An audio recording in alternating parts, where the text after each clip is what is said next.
From Koch Arena, it's the Region 6 Men's Championship game with Greg Budd. I'm Brice Kesler as we get set for a dandy here between the Hutchinson Blue Dragons and the Pratt Beavers. And for both these teams, a little bit differing styles coming in here. You've got Hutch, the reigning champion. They come in with the confidence of a been here, done that. For Hutchinson, what did you like you saw from yesterday's game that will carry over for them today? Well, I liked how they picked up their pace and their tempo in the second half. The first half of yesterday's game against Northwest Kansas Tech, they were very flat.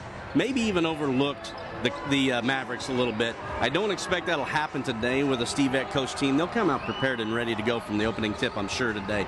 They'll probably have a little bit more pressure full court. One of the things affecting that, though, is they've been slowed by injuries and having a problem with depth. So I think they'll probably challenge themselves here because this is it. This is the last game for about a week before they go to the national championship if they can come out and win this one. So they'll lay it all on line for the Blue Dragons. Well, on the flip side of it then, you've got the Pratt Beavers, who many probably didn't expect to be in this championship game. It's their first championship game appearance since 2004-2005 season, and they're riding on the high emotions of what a finish with the buzzer-beating win in the semifinals. Unbelievable. It's just a heart-stopping win against Seward County. Nearly threw the ball away, did throw the ball away in regulation, and nearly lost the game as a result. And then, ironically, on an inbounds pass, thrown into half court, taken away, and shot from about the same spot the ball was turned over that nearly cost them the game. They won the game, hit the three on to go up and win it at the buzzer. And a fantastic finish. The place went crazy, and nothing more exciting than seeing that. So I'm looking forward to seeing how those emotions carry over and how Pratt can ride that tidal wave of the emotions of the game yesterday. I think they'll be energized and ready to go. Yeah, big momentum winning for the Pratt Beavers, and the largest comeback of the year for Hutchinson in their win, down 13 in that game to Northwest Tech. So both teams come in with momentum with a trip to the championship tournament, national championship tournament on the line. It's the Hutch Blue Dragons and the Pratt Beavers from Koch Arena. Starting lineups and the opening tip next. Presentation of today's games are brought to you by Hutchinson and Pratt for the Region 6 championship here at Koch Arena. I'm Brice Kesler with Greg Budd. As this game, if it's like any of the others we've seen throughout this Region 6 tournament, should be a fun one. And let's get you some starting lineups for this contest. We'll start with the visiting Pratt Beavers. And the Beavers will start with the hero of the semifinals, Javis Flynn. There he is, the sophomore from Watauga, Oklahoma. 6.5 points, 7 assists a game. He hit the half quarter to secure their spot in this championship game. Kevin Allen, the tallest of the Beavers, 6'10" sophomore from Detroit, Michigan, averages 13 and 8 per ball game. Merrill Holden, 6'7" freshman from Derby, Kansas, 6 points, 5 boards a night for Holden. Robert Davis, the 5'11" freshman out of Detroit, Michigan, 13.5 points, 3.5 boards on the year for him. And Kion Seals, a 6'7" freshman out of Detroit, Michigan, 9 points, 4.5 boards. The numbers for Seals. The Pratt Beavers are 21 and 12. They've won 3 straight coming into this one, including the buzzer-beating victory over the Seward County Saints, 71-68 the final last night in the semifinals. Jesse Shaw, the head coach of the Pratt Beavers. We'll take a look at him later, but let's get now the starting lineup for the Hutchinson Blue Dragons. And they're without one of their guys that we'll talk about in a second, but here's their 5 starters for this one. Derek Wood, a 6'4" freshman from Alexandria, Virginia, 13.5 points, 3 rebounds, and 3 assists. Kadeem Allen, a 6'3" sophomore from Wilmington, North Carolina, 27 points tonight, second leading scorer in the country. B.J. Watson will start tonight for the Blue Dragons, a 5'8" sophomore out of Bonner Springs, Kansas. He had a big game in the win against Northwest Tech, 13 points off of the bench. Coriante DeBerry is a 6'10" sophomore from Holland, Michigan, 12 points, 7 boards tonight for DeBerry. And Nathan Jackson, a 6'5" sophomore guard from Wichita, Kansas, Wichita East High School, 10 points, 5 boards a night for Jackson, his numbers. And we talked about that win last night for Pratt. And here is Javis Flynn sending the Beavers to what was just an outstanding finish in an outstanding semifinal ball game. As I believe we've got the look from last night's semifinal with Flynn against Seward County. There it is from half court at the buzzer. Booyah, has Greg Budd called it. Nothing but net there on a spot up at half court, the 45-footer for the win, and it sent this crowd into a frenzy. And I see it looks to me like Pratt has brought a few more Beavers here to this one. They're getting excited and amped up, expecting another good run by their club. Well, it's first opportunity ever for the national tournament for the Beavers, and I know their athletic director, Kurt McAfee, is thrilled and excited. He can't wait to pay the fee to get in to Hutchinson just across the way from Pratt. Well, it's worth mentioning as well that Hutchinson is going to be without Deshaun Freeman in this ball game. Freeman, a 6'7" freshman who had 24 points and 12 rebounds against the Northwest Tech Mavericks in the semifinal, was ejected after a second technical foul. He and Marcus Walton twice during that game were given double technicals, and because of that ejection, it came with an automatic one-game suspension. So no Deshaun Freeman. For already a team that's battled some depth issues for the Blue Dragons, they lose one of their good ones in Deshaun Freeman because of that. And the jump ball administered by Ben Linhart, a little high, but the boys battled through it. Chris Hill on the far side and Stuart Shockey underneath the officials for tonight. Quick three ball buried by Robert Davis, and how about that start for the Pratt Beavers? Well, just jump out and hit it. Here we go. Nathan Jackson with it for Hutchinson here as the Dragons come in 26-7, the reigning Region 6 tournament champions. Jackson to Allen now on a drive, kicks it back out. Watson, three-pointer to answer, no good, and Davis clears the rebound. One of the things I loved about B.J. Watson yesterday for Hutchinson, he came in and played with a lot of energy. He filled in the pinch, did a great job leading the squad, but starts off with not a great decision here to open up the game offensively for Hutch. Seals misfires, but DeBerry loses it out of bounds. It'll stay with Pratt. Watson had 13 points off of the bench, and they needed it because they lost Kadeem Allen for the majority of that game. He had 4 fouls in the first half, including a technical. Yeah, Kadeem Allen was just really not playing within himself last night. B.J. Watson did the job. I think really sparked the team. I marked him down as the MVP of the game yesterday for Hutchinson because his leadership really coming off the bench showed and did a great job to bring his team the victory. That ball deflected off the official back into Seals. Dump pass back left side and missing on a dunk attempt that time, Kevin Allen. Nice job by Coriante DeBerry to get up and reject that dunk that was going to be sure to be a flush. Here comes the Sporting News preseason player of the year. Kadeem Allen will go to the free throw line, something he does very often. More free throw attempts and more free throw makes than any player in the country. Merrill Holden there with the foul for Pratt. His first, team's first. He had 7 points yesterday. Unfortunately, they were all in the first half. Kind of went to sleep in the second half and didn't have much production. But now he's on the board with a foul. Not Allen exactly what Jesse Shaw was looking for. You got to look at Jesse Shaw, the head coach of the Pratt Beavers, over on the sideline there. In his third season as the Beavers head coach, 48-46 his overall mark. Kadeem Allen, a 75% free throw shooter, as the Beaver crowd chants overrated, as you said, the preseason pick for player of the year. Catching some grief, but he knocks down the second one for his first point. Signed to play at the University of Arizona. Well, they're all right. I believe they're in the top 5 of the country. Yeah, not too bad. Time at 1. Seals bounce pass back right block to Allen. Kick out to Tishikaya, and he'll knock down a triple. Thomas Tishikaya buries the jumper, squares it up, and put it in the hole. A couple of threes from the Pratt Beavers, and they lead it 6-1 with 18:21 to play. Their students came to rumble. They're giving it to the Blue Hairs for the Blue Dragons right now, looking for a fight. Wood left to Jackson. Here's Allen working on Tishikaya. Little fade to the corner, knock it down. Oh, smooth. Do not get on Kadeem Allen and try to get in his head. All you're going to do is wake a giant up. Robert Davis works with a screen from Tishikaya. There's Flynn, the hero from last night. He'll go off the bounce, attacking. Lays it up, no good. To bury the rebound. It's a nice footwork to stay inbounds on that baseline.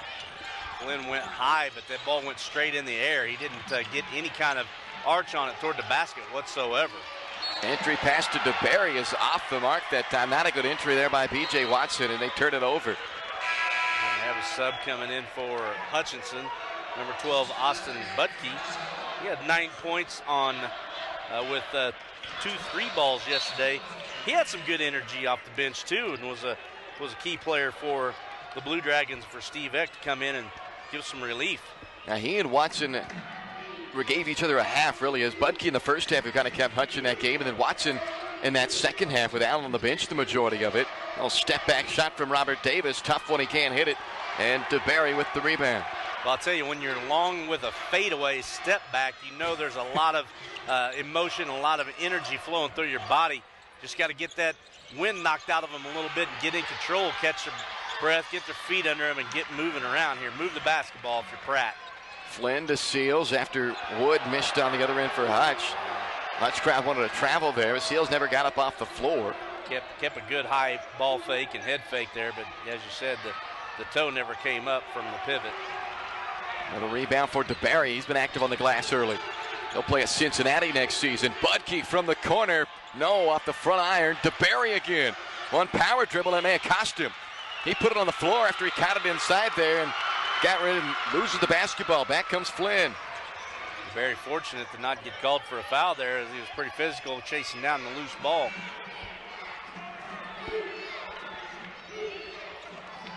Davis working on the right wing here for the Beavers. First 14 of the shot clock. Now Tisha Kyle turning look. Pops it over top of Budke, no good. Going the other way on Kevin Allen, his first.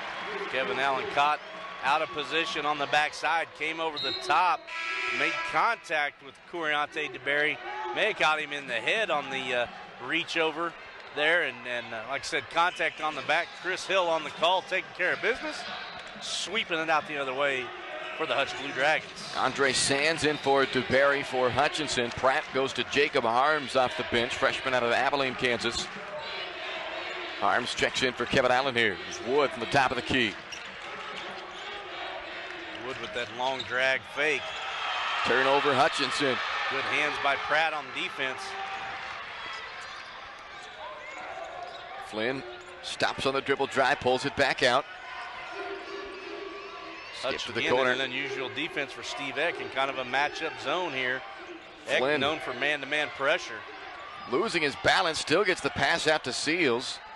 Now Tishikaya got the shot fake around Sands, scoops to Harms. No good on the shot though. Budke got away with a wraparound of that left hand as he went up for the basket. Defensively, Budke with the hand in his cookie jar, but didn't get caught. Jackson, one dribble and fire, got it. Nathan Jackson, are you kidding me? With the stop and pop there. Nice little jumper from about 16. 14 in the semifinal win. His 12 of those in the second half, huh? Yeah. He came on strong. He had a huge second half, as the Hutch Dragons did as a whole. They were trailing at halftime of that game. Three ball from the top of the key by Davis. Second one, he's down up from long range. Robert Davis feeling it pretty good now. He's trying to get himself pumped up as Pratt takes the 4-point lead. They need to get in a good defensive stance here and try and take some of that spirit away from Hutch. Knock that confidence out of them. Dragons trail by 4 here as Budke hands off Jackson to the corner. Flynn there on the defense. Allen traveled. Allen once fouled a little bit there. He thought he got bumped and maybe had a case. Yeah, a whole lot of contact. Could have been a foul on either one of those two players. And defensively on Javis Flynn for crawling up a little too close to the offensive player. And then Hutchinson with the wraparound and hook near the head. A lot of physicality there, but the officials choose to pass on it. And we play on with Pratt in control and up 4, 9-5 here with 14 to go. Guy on Seals checked down. Taylor Schreiber, a 3-point specialist in there for Pratt, number 32 in black, running the baseline there. Flynn spins in the paint, feeds to Tishikaya, no good. Tishikaya's had about 4 cracks at it now. Has only come down with that first 3 ball that he shot. Wood stepped inside of the line. No, there's a 3. I thought he might have stepped inside of the line that time, but Wood gets credited for the 3. Wood 6'4" and silky, had a nice jumper there. Davis with the finger roll. You bet. Robert Davis is up running hot now. 2 threes and then the lay-in finger roll. 8 points on the early offing for him. 3-point Pratt lead as Jackson takes it right elbow. Allen, that was a bullet pass to Budke, was standing 2 feet from him. Yeah, thought there was a little more spacing involved there, and Allen just trying to get rid of the ball quick and keep it moving fast. And unfortunately, a little too fast for the teammate that was incredibly close. Could have put an eye out there, had the old Ralphie pass going on. 3-point Pratt lead here, 13-18 to play opening half. That'd be a Christmas story if you weren't paying attention. I know we're only 10 months away. We got to get ready. Robert Davis that time maybe trying to do a little too much on the drive. Sands comes away with it for Hutch. Pratt in a little bit of a 2-3 matchup themselves here, and now they switch over to more of a man look. Allen, nice little hesitate, gets to the rack and finishes with the left hand. He's got 5 of the 10 points for Hutch. Kadeem Allen with a nice crossover. Like I said, you don't want to stoke his fire if you're the Pratt Beaver crowd and get in his head and wake him up. That kid is smooth and handles the rock really well. 30-second timeout taken by Jesse Shaw.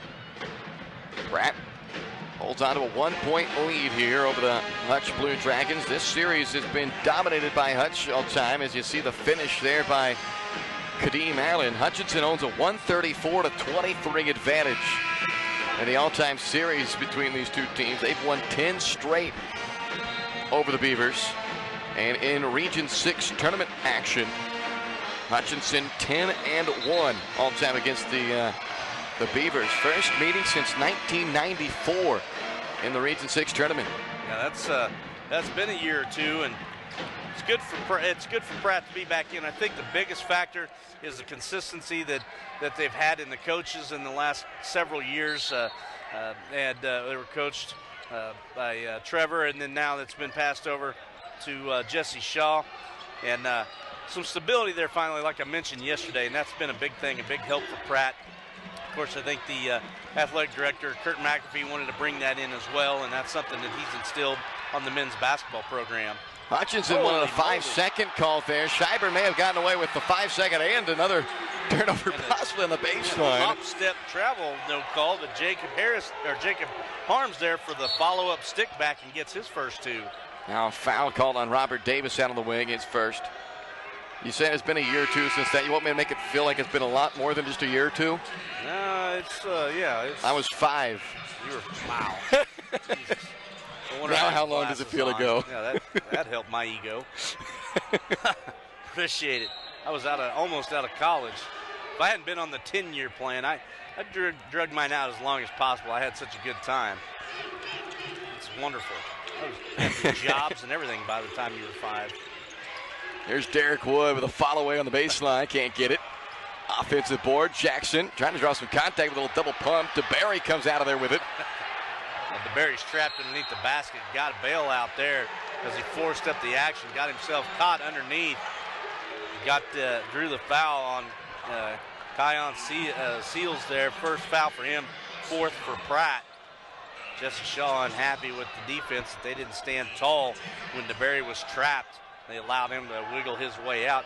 Of course, Coriante DeBerry at 6'10", probably goes somewhere in the neighborhood of 240, 235, 240. There's a lot of man to be moving around when he decides he wants to. He's probably going to. He is a big man. Good free throw shooter, though, for a big guy. Not that big guys have to be poor free throw shooters. That's kind of the stigma on them, I think, a lot of times. But DeBerry shoots 78% at the stripe. Yeah, it's hard to have a touch feel when you've got long fingers and big hands. It's not as easy to be able to manipulate things. But yeah, you're right. 78% shooter. He does a good job. Had a nice stroke for 2 there. Hutchinson down by 1 with 11:46 to play here. Javis Flint left to Scheiber. Gave him a little space. That's all he needs. But that one off the front of the rim, no good. Not sure why Scheiber took himself to the deck there. The freshman from Derby, Kansas. No need to flop and like you drew the contact. Wood answers on the other end. That's his second 3 ball for 6 points. Derek Wood, 6'4" freshman from Alexandria, Virginia. Schreiber again, stay on your feet, square up and shoot. Don't try to get fancy and trick people. Play your game, young man. You did a nice job yesterday. First lead of the ball game here for Hutchinson at 15-13, and a hold called out on the perimeter that time on Derek Wood. Derek Wood caught with the grab. His team's first foul, 9 minutes in. Steve Eck and his team doing a good job defensively of keeping their hands out of the way. That's a good look there at the 5th-year coach. You saw there Steve Eck, 5th-year head coach at Hutch. He's coached longer than that, but at Hutch in his 5th season. Been at Redlands for a few years. I believe that they contended for a national championship 1 year. Of course, we talked about yesterday his many years at South High here in Wichita and multiple state championships, including an undefeated season. DeBerry into the paint, stripped on the way up by Schreiber, and Davis comes away with it. Steve Eck, also known and sporting his trademark red sweater vest. Missed three by Davis. He's the only coach in the NJCAA history to lead 4 different teams to #1 of the national rankings. Well, I know Cali, Redlands, and obviously Hutchinson. I can't remember who the other one would have been.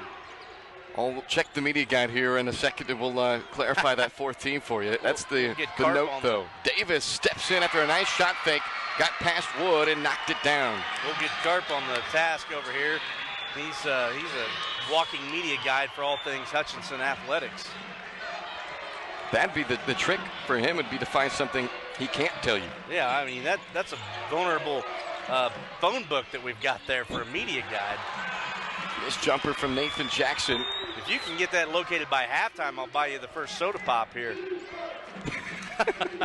Safe bet. Got a lot of stuff to jumble through. Underneath to Tishikaya, spinning I was right, no good, and DeBerry clears it.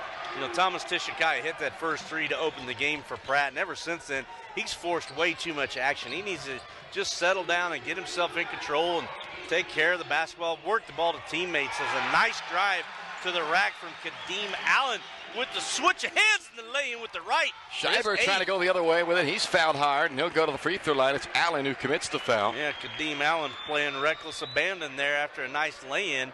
Races down the court and puts the harm on to Taylor Schreiber. And we're going to have the media timeout now at 9:18 to go, with Hutchinson leading Pratt 17-15.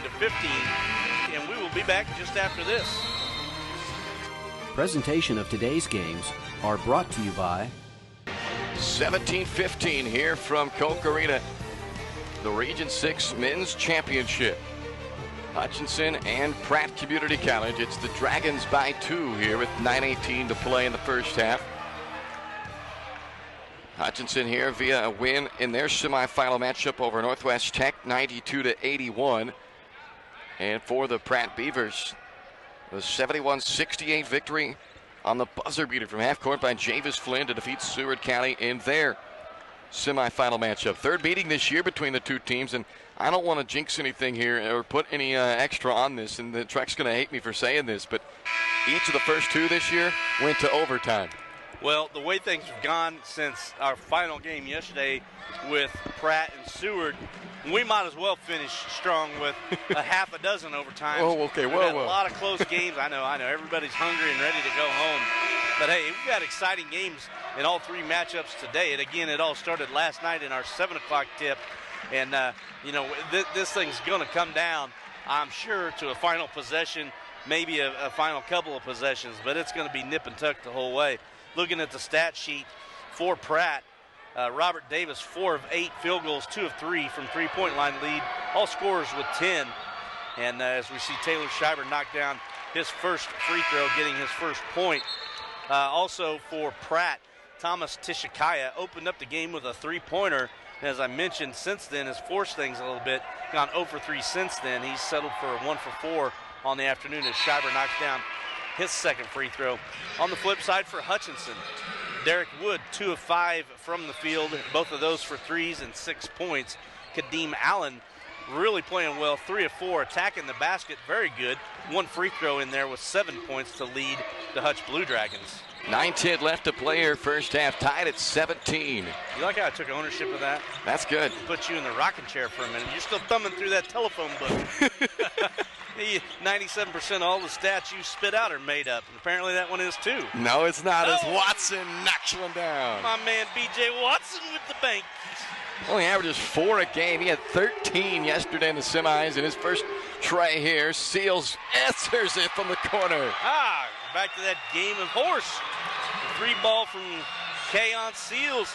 Keon Seals averaging just under 10 a game, getting him started. He had 18 points yesterday, 12 in the second half. He also picked up that technical foul that wasn't smart, but he looks to be focused tonight.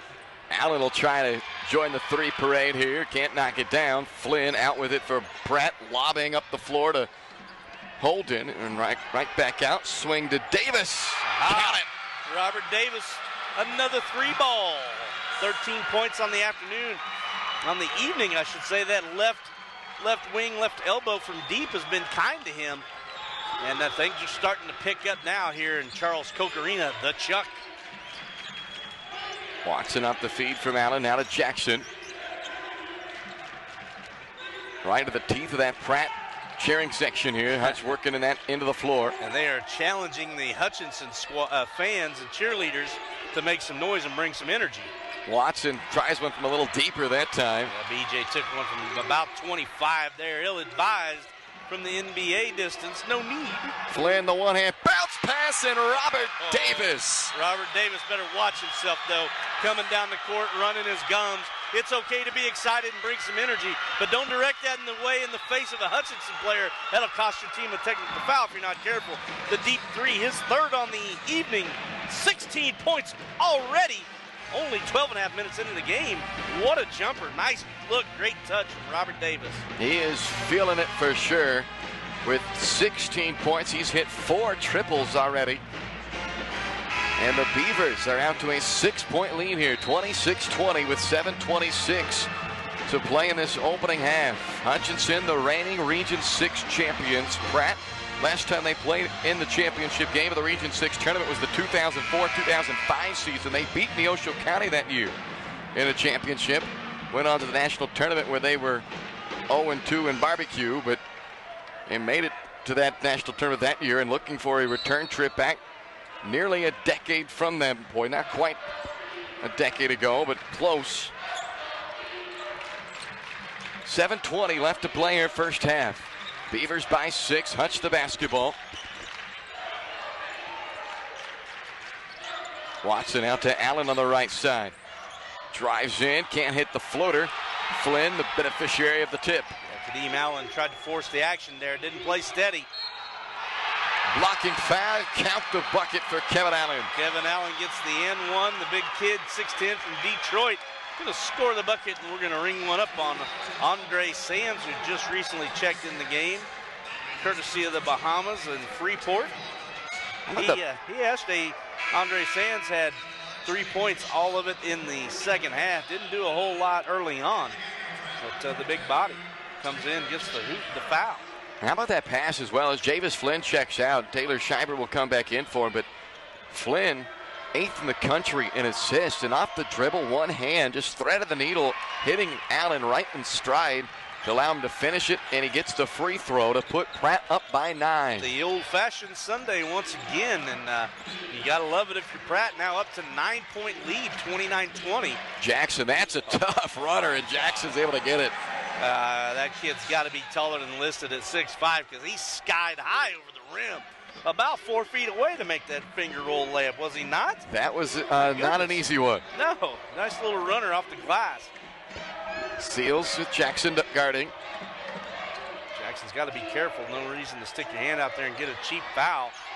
Holden misses the turnaround. Budke tips it to Watson. Budke's calling for it. Goes baseline to Jackson instead. Oh my, got himself in trouble underneath the basket there. Budke misfires, rebounded by Allen. Steve Eck looking for answers now, calling on the bench, and he's gonna be getting Derek Wood back in the game. 6 minutes left to play here in a half. Pratt by 7.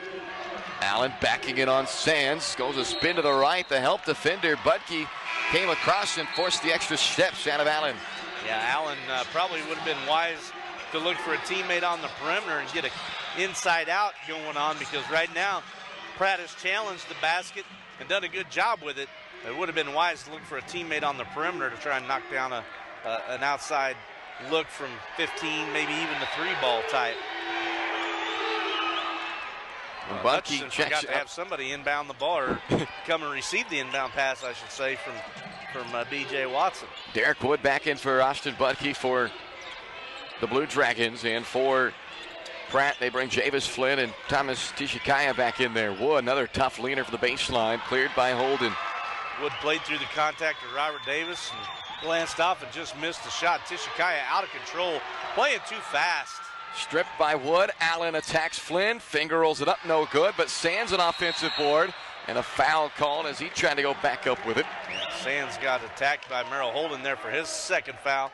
Team's 5th. Boy, both teams in great shape. Hutchinson only 3 team fouls here in 14 and a half minutes. And Pratt only have given away 5. So both teams in great shape, playing good defense, not hacking each other, keeping their hands up. And so that could lead to some physicality in the second half because they're going to have fouls to give and going to have the ability to gamble more. The foul given to Robert Davis of Pratt, his second, and Sands knocks down the first, so Davis will leave. He's got 16 points, 4 3-pointers.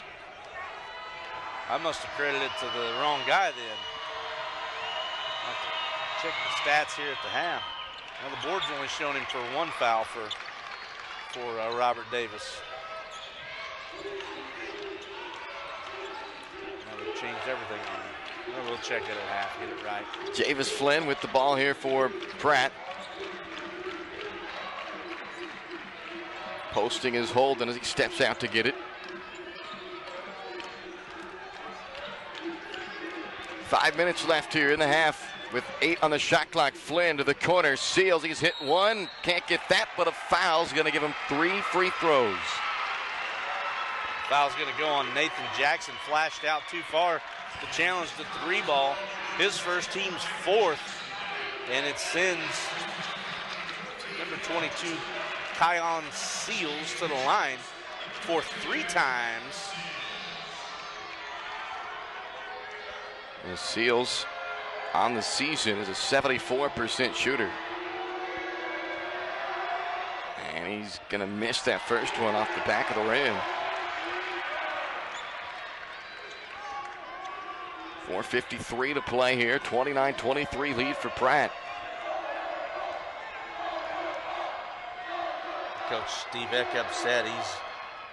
He's admonishing Stuart Shockey for having called the block and credited as a flop. Steve Eck not happy, giving Shockey the business out of that mess.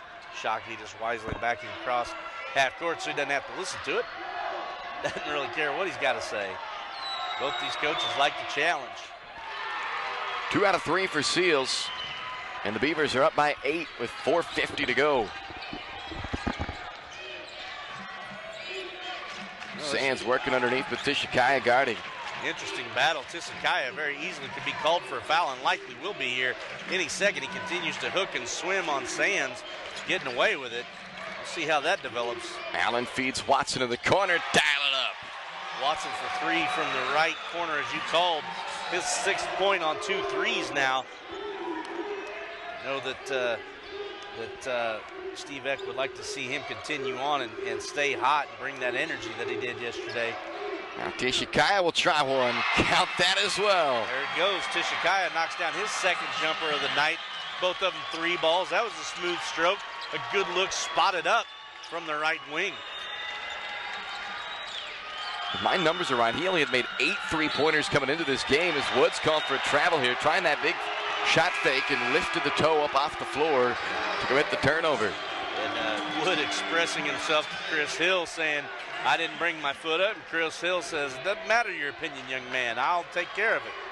Steve Eck's going to have words and trust Chris Hill a lot. Chris Hill, an outstanding veteran official, really none better in this area and in the country. Chris Hill, very smooth individual, qualified beyond belief to be here. Coriante DeBerry back in there for Sands as Tishikaya is starting to take over offensively as well. He's hit the last 2 trips down the floor. Timeout, Steve Eck and Hutchinson. Yeah, he's going to burn another 30 here and try and get his team under control as they've now fallen behind by 10. Stay hungry. That's what Pratt has continued to do throughout this run through the Region 6 tournament. As the 6th overall seed, they finished 3rd of the Jayhawk West. They've already taken out the team that won the Jayhawk West in Seward County. Now they're trying to take out the team that finished 2nd in the West, the Blue Dragons, and they had the big win over Labette in the first round, and the team that finished 2nd in the East in Coffeyville. So it has not been an easy run. Not that there is such an easy run in this Region 6. It's been as competitive as ever this season. You know, I talked about in the women's game, it seemed like Butler kept throwing a lot of body jabs at Hutchinson, but never landed any big punches. So far today, it appears to me that Pratt, on the men's side, has thrown some pretty good jabs, but also connected to the body and to the head with some big haymakers. And they've got Hutch reeling, feeling it, forcing Steve Eck to burn yet another timeout. Double-digit lead here for the Beavers as the runner by Jackson swatted away by Holden. Flynn to the corner to Scheiber. Extra pass out to Seals, and he'll knock it down. Scheiber out to Seals. Scheiber had an opportunity to take that shot, but he smartly passed it off to Kion Seals, who was wide open on the left wing, and he knocked it down from 3. 13-point lead here for the Beavers. Wood, a quick shot from the top of the key, no good. Maybe a little bit of a panic shot that time, trying to get it all back in one. Now Wood off the dribble drive is fouled. Pratt with that basket now 8 of 11 from three-point land. And if you're Hutch, you've got to feel like if we can weather this storm and just keep this thing manageable while they're shooting this hot, at a certain point, Pratt is bound to come back down to earth on the three-point shooting. If they don't, then you just got to tip your cap and say, well done. Yeah, exactly. And, you know, if Pratt's in a tree right now shooting long-range bombs and connecting, and they've got all the momentum on their side, and shot that lead all the way up to 13. That's what Hutch feels like right now. Arms crossed, sitting there. Not much has gone their way here in this first half, but it didn't yesterday either in their semifinal against Northwest Tech. They were reeling in the first half of that one as Wood goes 1 of 2. Yeah, and they came back to win in the second half. Hutch was considerably flat yesterday in the first half. It came out with a lot of energy. I don't think they're flat so much in this game versus just Pratt playing with their hair on fire right now. As we see B.J. Wood picking up the blocking foul, guarding a little too close with the body. His first, team's 5th now. We'll have a Pratt inbound underneath. They have run into the buzzsaw that is the Pratt Beavers all of a sudden. Turned over on the inbounds pass. Allen quickly going the other way. Tishikaya challenges and picks up the foul. Yeah, Tishikaya's got his 2nd straight foul now. That's 7. Be a 1-on-1 situation, but that was a 2-shot foul anyway. And on that inbound play, Seals got his feet tangled up, may have slipped on the floor, kind of broke an ankle and lost his balance. And so the inbound by Scheiber was just thrown away and unfortunately turned over for Pratt. Created a run-out situation for the Blue Dragons, and they took full advantage of it as Kadeem Allen raced to the bucket and got fouled and set himself up for 2. Allen, a 75.5% free throw shooter on the season, has a nice stroke and knocks down the first one for his 9th point. Allen, one of the best to play at Hutch. He'll go down as one of the best all-time. Number 2 all-time in assists, number 3 all-time in scoring, 2nd all-time in steals. He knocks down both free throws here on this trip to the stripe. Last year in the finals, he had 11 points against Coffeyville, and in the in the semifinals, an average 17.5 and 5 rebounds. So he had a great season last year, but elevated that to almost 27 points a game this year. He's the leading active scorer in the NJCAA on career scoring wise. The average is 19 shots a game, but for good reason. Flynn gives it underneath to Allen, who's able to switch hands that time and finish with the left. Nice unselfish play by Javis Flynn to find Kevin Allen streaking through the paint. And as you said, he switched hands and got the little floater to the side to fall down as he went up strong and scored. Still a 12-point lead here for Pratt. Allen working off the bounce here. Jackson from the elbow rattles it down. Good jumper spot up from Nathan Jackson here from Wichita. His 6th point, averages 10 on the season. Well, this is the point in the game yesterday against Northwest Tech when they were down double digits, a minute and a half to play, and they went on an 8-0 run to end the half and really turned the tide in that game. So let's see what this half finishes out. That one's spinning in and out by Seals, and here come the Dragons again. Jesse Shaw frustrated. He wanted more motion out of his offense that time. Foul called here as Jackson attacks. We're going to count it on Kevin Allen. Yeah, Kevin Allen with his 2nd, team's 8th. But again, seems like so many of the fouls that Pratt has committed have been on the shooters. Looks like, if I've got this count right, it looks like Hutch is going to go to the line for their 7th and 8th free throw attempt. Out of only 8 fouls, 16 free throws, 8, half of them have been shooting foul situations. I got that as that's the 11th free throw actually attempted on my count for Hutchinson. My stat sheet's way off. No, I looked at the wrong side. Yeah, you're exactly right. And Jackson makes it as well to close the gap back to single digits here. 41-32 with 1:20 to play in the half. Right home here at Wichita. And Jackson has 8 now in this half with a pair of free throws there. Here we go. If you're Pratt, you want to take care of the basketball. You'll have 2 possessions. You really want to walk out of here with 45 or more points on the scoreboard at halftime out of these 2 possessions. That's 2 buckets if you're counting at home. Hutch can really score the basketball, but they are the worst scoring defense in the country. If we had a wider shot, it'd be impossible. But Jesse Shaw out on the court, jumping up and down, trying to get motion out of his offense here. And I said worst in the country, I meant worst in the region after that miss by Seals and a putback. Big play here for Pratt. Merrill Holden with the stick back, just what the doctor ordered for the Pratt Beavers. The foul going to be charged to B.J. Watson, his second, team 6th. But we'll have Merrill Holden going to the line to get the old-fashioned. You have no idea what I'm talking about, do you? The old-fashioned, yeah, because there used not be a three-point line. So in order to get 3 points in a play, you had to get fouled in order to get it. But there's also an old-fashioned sundae at the ice cream store. I'm doing a little double duty here. Guess where I'm going after the game. You've already given one plug for your favorite Sunday spot. Holden can't complete that old-fashioned three-point play, and it's DeBerry who comes away with the rebound. And that's frustrating because there's a golden opportunity to put points on the board. A golden for Holden didn't work out. 35 seconds left here. Hutch down 10. Wood outside of Jackson. Be patient if you're Hutchinson. Get the best shot you can get out of this set because this can be your last possession barring a major turnover. I don't know if that's the best look for him, but it's going to still get 2 points as Allen's able to tip in his own miss. Kadeem Allen, kind of kid is 6'3". How does he get to the rim for that stick back? I don't get it, but he went up and got it. 12 seconds left here. Jameis Flynn, does he have another buzzer beater in him? Well, an 8-point lead. You'd really like to stretch this back to 10 or 11 with the long ball. And that's a missed 3. Only the 5th 3 attempted this year by Holden, and the half quarter by Allen won't fall. So that sends us to the half, but the Pratt Beavers have pretty much led throughout here in this first half. Only 2 lead changes, and it's been Beavers most of the way. 43-35, the 6-seeded Pratt Beavers on top of the 4-seeded Hutchinson Blue Dragons at the half.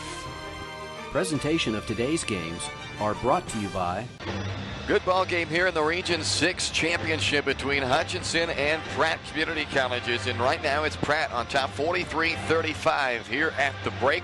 The underdog of sorts, the 6 seed, taking on the 4 seed Dragons as we take a look at the halftime numbers in this one. And boy, 62% three-point field goal shooting for the Pratt Beavers. 8 of 13 in that first 20 minutes. Yeah, that's filling it up from long range.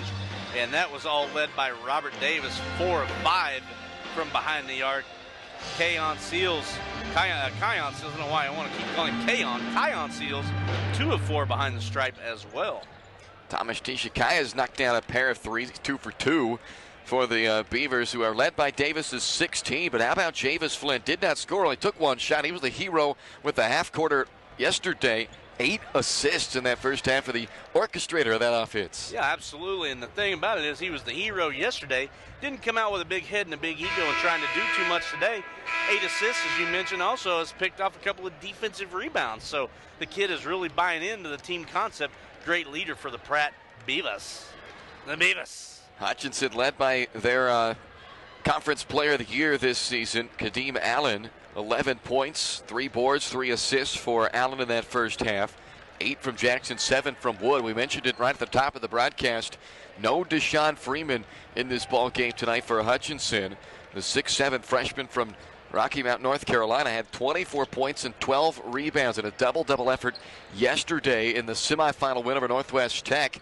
Freeman was ejected on a double technical, the second of the double technicals that he and Marcus Walden for the Mavericks were tangled up in. And because of that, an automatic 1-game suspension for Deshaun Freeman. So They don't have his services in this game. Not that that's any difference in how this ballgame would have turned out because of the hot shooting by Pratt, but we'll see how that plays out through the rest of this second half. Yeah, and Derek Wood has stepped up for Hutchinson, 2 of 3 from the three-point line, filling up his 7 points. Hutchinson, you got to feel good. You're shooting 40%, 4 of 10 from the three-point stripe, but you're just not getting enough in. You're going to have to pick up the defensive effort. You're getting doubled up on three-pointers. And they have been second half. They've shot well at the line too, 9 of 12. Yeah, there have been some open looks for Pratt, but they've hit some tough ones as well. You got to give them some credit for just knocking down some tough jumpers. And you'd think they did miss their final 2 of the first half, but you'd think that at a certain point they'll cool back down and come back down towards somewhat more of a realistic percentage for them, but maybe not. This run that they are on, maybe we're not meant to come back down to earth. We're just going to keep rolling. Hey, when you're feeling the magic, hey, ride the train. We saw the underdogs, the 13-16 Fort Scott Greyhounds last game, knocking off in the Division II Men's Championship, knocking off the big favorite Brown Mackey. So anything can happen if you're Pratt. Pick up the defense intensity for one. You got fouls to give, but you don't want to come out hacking right away. You just want to play good defense with your feet, show your hands, and stay hot offensively. Don't come down and get cocky. Pass the ball, work for teammates, do things fundamentally offensively, and make it work for open shots, and you'll have good success. Jackson, a quick jumper for Hutchinson, no good. Pratt only turned it over 3 times in that first 20 minutes. Yeah, that's a great stat. If you're Pratt, you got to feel real good about that. Conversely, Hutch had 8, which is more than respectable. Not a lot really Hutch needs to do different other than just hope that either Pratt cools off or they find a way to get a hand in the face on the perimeter a little bit more. So we see the extended defense there by Kadeem Allen. 9 on the shot clock here for Flynn, who drives down the center of the paint and can't knock it in off the glass. Offensive board for Allen. Stick back, no, and Coriante DeBerry ends up double dribbling, though, after he had secured that rebound. Javis Flynn and Kevin Allen both with point-blank opportunities to bring it home and just couldn't finish. How big is that going to be in the big picture? They got to put those down and finish those buckets. Robert Davis back in there. He flashes out to the wing to catch the basketball there. Got a couple of fouls in that first half, spent some time on the bench. That one's way off the mark. That was too close for Davis. He's more of a 20-foot guy rather than the 2-foot. Yeah, don't want to have anything easy about it. You got to have a little challenge. Flynn with 13 of the shot clock. How about the 3? Nice pass underneath to Kevin Allen. 9th assist of the game for Flynn as he feeds it into Allen. Yes, sir, and Kevin Allen does a nice job repositioning his body. He was a little off balance. Got his footwork done and got his feet under him to finish at the rim. Allen's one of those guys that I don't know this for a fact, but I have a feeling he gets more joy out of a nice pass and an assist than he does of scoring the bucket himself. Yeah, Javis Allen, not an ego player at all. They caught Merrill Holden for his 3rd foul here now early in the second half. 3rd foul of the game for him, 1st for the Beavers as a team. Wood can't hit. I got that only as 2 on hold. The scoreboard has it as 2 on hold, and as Flynn. Oh, that's right. That was one of those that I counted in the first half, and even had a note here, but didn't pay much attention. so much help your note did, right? Yeah. Jackson will finish on the other end for Hutchinson. Well, I was having too good of a time here. We've had such great help. The stats team over here have been screwing around too much. You need to lock in. Allen, the answer on the other side. A quick back and forth bucket there. The lead remains 10 for Pratt with 17:50 to play. Kevin Allen twice with that little leaner, leads with the shoulder, a little off balance, but able to finish. He's got good mechanics, and he takes it in strong and gets the deuce. As we see on the other end, Coriante DeBerry finishes well. Fouled in the act by Robert Davis for his 3rd, team's 2nd. Coriante DeBerry going to the line in search of his 5th point on the evening. He's a 12-point average guy. Had 9 points yesterday and 5 boards. The guy's an animal. He's had 222 rebounds on the year, 144 of them defensively. He likes to go and get the ball. He's definitely got the Division I build on the body. Yes, he does. He'll play at Cincinnati next season for the Bearcats. I'll take hot fudge on that old-fashioned right there. Yes. You've got that's your problem here. You've got too much Sunday on your mind. You're missing fouls and points because you're just thinking about that that Saturday night Sunday. That's right. I might have a Sunday on Sunday, too. I might have a Saturday night special on Sunday. Hopefully they'll have a special on ribs when we get out here if it's not too late. Flynn off the dribble in. Nice pass back out to Shiver, but no trigger pulled there. Stay focused, young man. You're much better than me at this. Oh, a little back down there by defensively by Merrill Holden. Shiver working on Wood, driving in, finger roll, got the roll. Shiver with the nice roll at the rack. Got the friendly bounce, a little hometown discount for his 4th point. Just up the road and dirty. We mentioned it a dozen times. We Mom and Dad are proud. DeBerry fouled on the entry pass there. It's Allen from behind. Kevin Allen picks up his 3rd. His 3rd confirmed, team's 3rd. Jacob Harms will check back in here for the Beavers. Now, if you're Pratt and if you're Jesse Shaw, you got to be a little bit concerned now. You had fouls to give because you only had 8 in the first half, but you didn't want to come out and have a hack fest, 3 fouls in 3 minutes. You want to kind of curtail that. You need to play hands-free here for a good 3, 4, 5 minute stretch and cut that out for a little bit. Save yourself some room for late in the game. Allen kick out to Watson, contested by Shiver, doesn't matter. B.J. Watson with his 3rd triple of the game, giving him 9 now, well above, more than double his season average of 4. Kid is, he just kind of slips in when you don't expect him to. Shiver trying for the answer, no. Harms keeps it alive, back out to Flynn. Harms strong, went aggressive after that. Threw himself caution into the wind to go get the basketball, keeping it alive for the Beavers on the offense. He's only played 8 minutes in this game. Comes up with a big second chance opportunity here for the Beavers. Holden no on the little turnaround that time. Well, Holden no love there. He had a good look as Watson fires on transition 3. Again, not one of my favorite shots. Shiver with a nifty work. Attacking DeBerry and right around him that time to finish.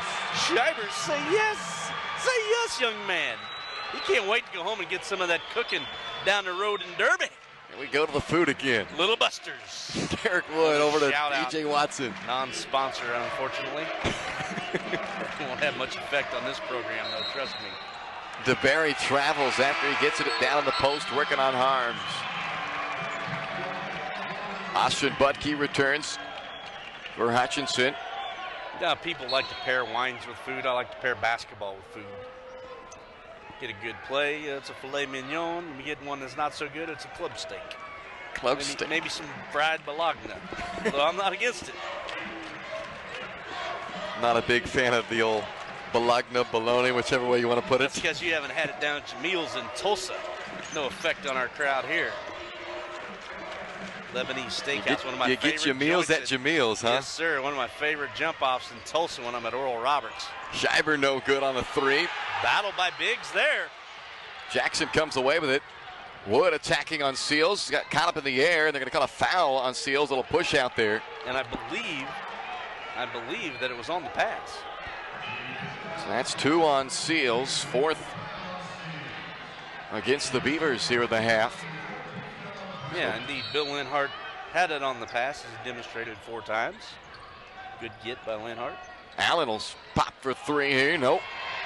DeBerry lost it. He tried to, again, that's a couple of times now. He's lost it. He said he got hit on the hand, but Flynn, beautiful bounce pass, block shot. DeBerry hustling back for the block that time. Boy, that would have been huge for Shiver, but DeBerry came flashing hard. Didn't give up. He hustled back, got a piece of it, deflected. Austin Butke didn't play in the first half, picking up his first foul, number 1 on the team. Well, Jacob Harms at the free throw line here has only taken, from my stats show, 10 free throws this year. He's made 7 of them. That won't go. Clanker. He had a clanker. He needs one more to get his season average. Ishikaya will check in here and replaces Seals. Name the president from Abilene, Kansas. You're on the clock in 3, 2. Well, that's a letdown. What? You don't know the president from Abilene, Kansas? You're talking to me? Is it Eisenhower? Yes, it is. Newly renamed the Wichita Mid-Continent Airport. Now going to be the Wichita Dwight David Eisenhower. I thought you were just Airport. giving the fans who are watching a chance to get the 3 counted. I didn't know I was the one on the clock. Fair enough. I'll let you off there one time. Now we're sponsoring in-game trivia. Brought to you by the Mud Dog and the Chuckle Hut. It's a fictitious comedy club owned by Jay Sanderson and Greg Mudd of the Hot Corner, Goodland, Kansas. Check us out. All kinds of plugs coming here. As Flynn's going to try to shut you up with a three. Unfortunately, can't do it. Yeah, it won't happen, Flynn. Wood will pull up from 15. Got it. Little floater from Derek Wood for his 9th point. Nice pull up right there. Didn't try to go too aggressive and bowl over the defender. Did what he needed to do. Hit the jump stop, pull up, good. And we're going to get a timeout. Looks like it's going to be timeout for Pratt. Not sure it's going to be a full. He wants the full. He wants 60 seconds to tack it over, so we will continue to talk about whatever else is on the Mud Dogs' mind. 14 minutes to play, second half. Pratt on top of Hutch, 51-47 in the Region 6 championship. Presentation of today's games are brought to you by 14:03 left to play in the ball game here in the Region 6 championship. Pratt Community College, a 4-point lead on top of the Hutch Blue Dragons here as Flynn attacks quickly for the Beavers and draws another foul here. Going to go back to the free throw line. Pratt has cooled off here this second half, just 4 of 14 shooting and 0 for 3 beyond the 3-point line, but they've been able to continue to hold the lead. It's dropped a few points, but nevertheless on top. And the foul there committed by Austin Budke, his second for the team on the half now for Hutchinson. Flynn's first point of this ball game. He's been very involved, though. 10 assists in this one for Javis Flynn. He had 14 assists in their first round win of this region tournament. 6 in the quarterfinals and 4 yesterday in the semifinals, along with that half-court buzzer-beating win. And Pratt's going to retain possession off of the miss that time by Flynn. It goes off of the foot of Nathan Jackson. And Jackson couldn't secure it. Down 5. Hutchinson hoping for every 50-50 opportunity they can get their hands on. Flynn running out of time, has to lob it up to Scheiber. 50-50 ball there that Scheiber wins. Nearly a travel way out in the front court. Steve Eck was trying to help the officials make that call. Thomas Tishikaia has got to take care of the basketball. No need to panic and get long on that. Nice feed from Tishikaia to the flashing Allen at the bucket for the backdoor lay-in for his 11th point. 6 here in the second half. Averages 13 almost on the season, so Allen right at his number. Jackson gives off to Derek Wood. That's a tough pull-up, but he knocks it down over top of Scheiber. You nailed it when you said tough pull-up, man. Derek Wood just skying high, using the 6'4" frame to get the ball to fall in the hole. 13 minutes left here. Flynn, hand check out on the perimeter that time. Allen picking up his second personal foul for Hutchinson. That's their third. Well, speaking of heating things up, Hutchinson has shot now, better than 50% now. Now 6 of 11 here in the second half from the field. And for Pratt, things have tapered off considerably in this second half. They're only shooting just under 29% on 4 of 14 and haven't made a 3 in 3 attempts now in the second half. So Hutchinson getting what they needed. They're getting the Pratt Beavers to cool off a little bit. 13 minutes to play. Did you get what the admonishment was about there? I was trying. I took the headset up to see if I could figure it out as Allen comes away with a steal here and fouled by Flynn. But the public address announcer, Rob Emery, just announcing that the foul was on Kadeem Allen, which we were ahead of him. We had that, so I don't know. Yeah. So I'm not sure what the discussion was. That's actually a good foul there by Javis Flynn, the 5th team foul now for Pratt. But if he doesn't commit that foul, then it's off to the races and probably a dunkaroo. Definitely going to be a lay-in, so prevented that and got a reset for Hutch on the inbound. And it's only the first of the game on Flynn. Davis checked back in there for Scheiber for Pratt. Yeah, he had plenty to give, and it allowed Pratt to reset their defense because they need to get a stand here. Now only up by 5. Won't get it, though, as Kadeem Allen knocks it down for 15 in the game. Kadeem Allen with 11 in the first half and his second bucket here in the second. As you said, 15 points. But man, is Hutch heating up from the floor all of a sudden. They're shooting like Pratt did the first half. Tishikaia spinning shot to his left, tapped by Sands to Allen, and a foul on Kevin Allen. And Nathan Jackson with his hand all in Thomas Tishikaia's face. Tishikaia completely forced the action needlessly. Jackson got the block because Tishikaia was off balance. Kaya Seals will return here for Pratt, in for Merrill Holden. Who'd they give the hack to there, Holden?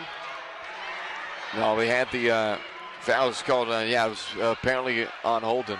I thought it was Kevin Allen back there, but I get Allen and Holden mixed up. Those two are almost twins out there, it seems like. They're about the same exact size. They play the same game, number 4 and number 5. And well, now I'm fine. I was needing Holden to commit a foul. I'm now caught up officially on my stat sheet from getting off in the first half. Kadeem Allen on the drive, can't finish, and it's Kevin Allen then to clear it. Can you believe that? Such a nice ball drag fake there and a quick step to the rack. We get the lay-in for one.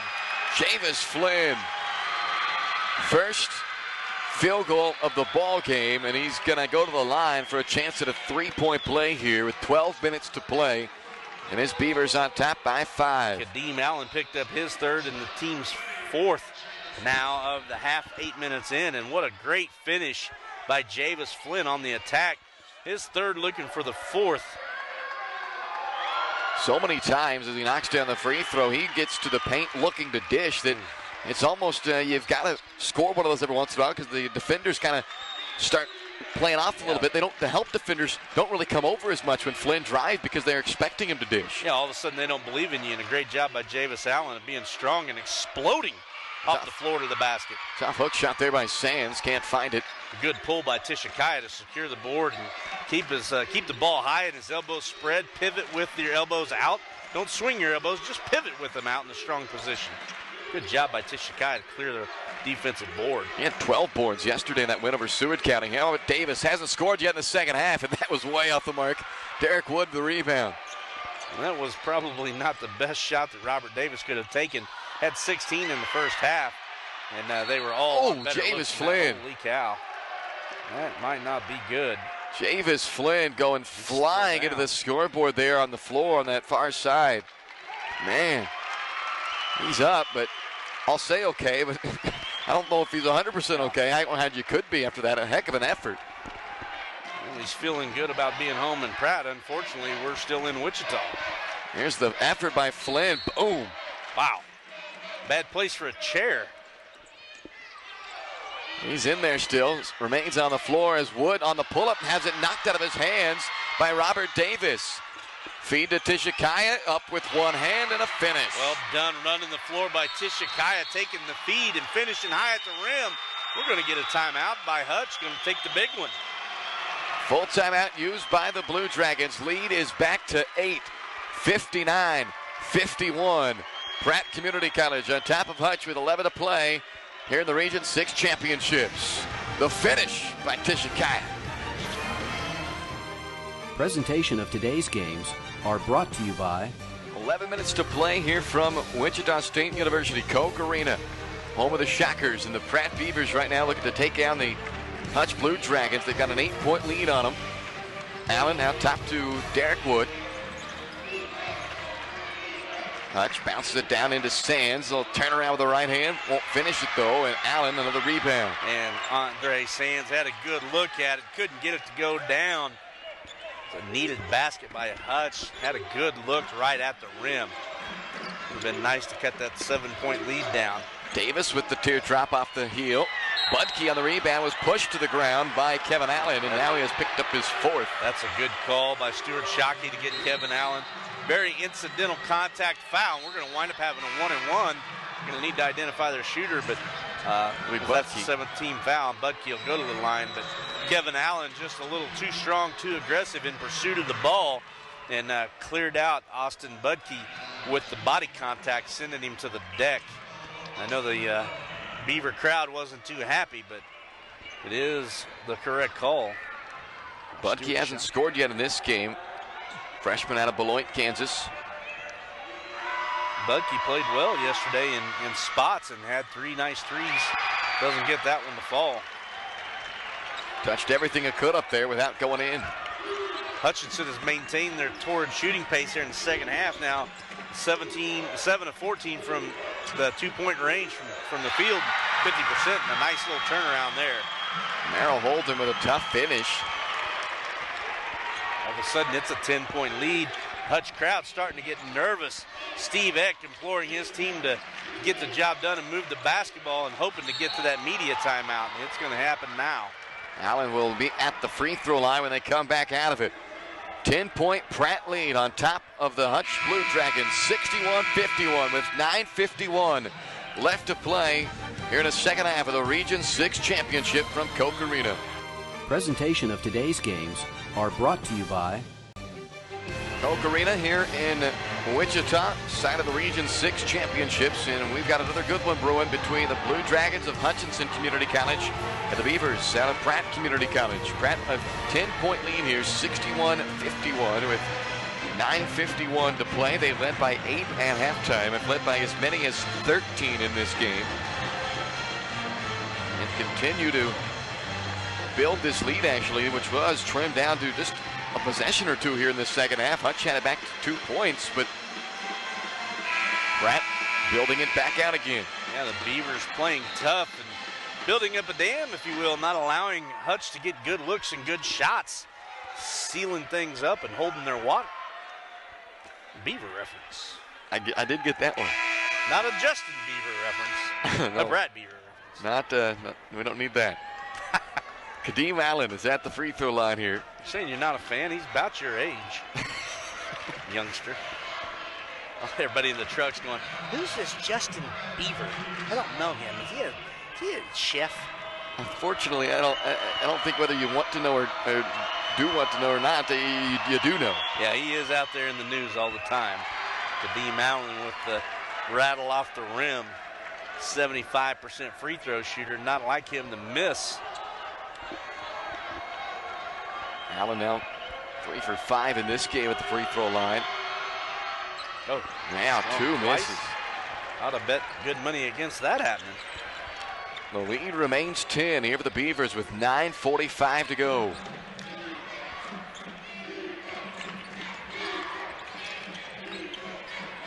Flynn from the corner here, back to Davis, who hasn't scored yet second half after a 16-point first half for him. Yeah, Hutchinson's done a nice job of shutting him out. They'll drive this time. Another teardrop. Can't get it to go. Tishikaya's first follow, no.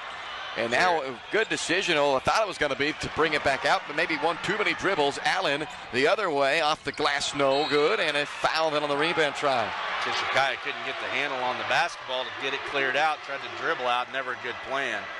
Merrill Holden picks up the personal foul, and that will be 4 on Holden. 4 on, yeah, Holden. And he picked one up right before we went to the media break, I believe, too. And that's going to be the 8th and now 9th team foul on Pratt here halfway through the second half. So Hutchinson will be shooting a pair the rest of the way. Pratt needs to rein in the foul count because they don't want to continue to give Hutchinson opportunities with the clock stopped.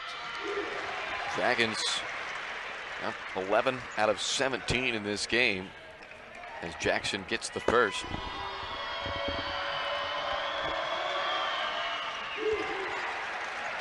He's 4 for 4 at the stripe in this ball game, and the Dragons back within 8 here with 9:12 left to play. Well, I've got a song for you. Should Nathan Jackson decide to take this game over and maybe win it on a buzzer, you'll hear a full-fledged version of it. Be prepared. I'm actually hoping for that to happen now. Javis Flynn to Davis. Extra pass to Seals. Three-pointer, no. And cleared by Sands. They still have not hit a 3 now in the second half. Pratt 0 for 5 after going 8 of 13 in the first half. And Budke will try his luck at a 3. Seals the long rebound. Working against 3 Blue Dragons. Finger roll, rims out, and Wood clears it. Seals with an off-balance 3. Then attacked the basket after the steal and couldn't get it to go home from close range either. Allen stops and pulls up, but can't drop it. And Shikaya the rebound. I'll tell you what, with Tishikaya, there's a lot to like and a lot to frustrate you with. The kid will go get the basketball, his 4th pull on the evening rebounding-wise, but every now and then he gets a little loose in the hands with the basketball and doesn't protect it as well as he should either. Flynn, first step, got past the defender and draws the foul on the way to the rack. Flynn down hard on the deck, and we're going to have a foul on Hutch as Coriante DeBerry, his first of the game and 5th now for the team for Hutchinson. Flynn's hit the floor hard a couple of times in this game. He plays with a reckless abandon out there. Go hard or go home, I guess, huh? Knocks down a free throw. He's now 3 for 4 in the ball game.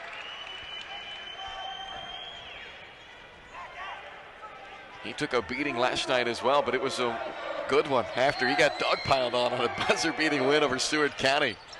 Yeah, a little hard off the back of the iron there. And Tishikaya, again with the pull and the rebound, does a nice job of controlling the basketball, scooting out and resetting the offense. Didn't try to go do anything out of control or attack the basket unnecessarily. Nice little floater, left-hand lay-in from Tishikaya.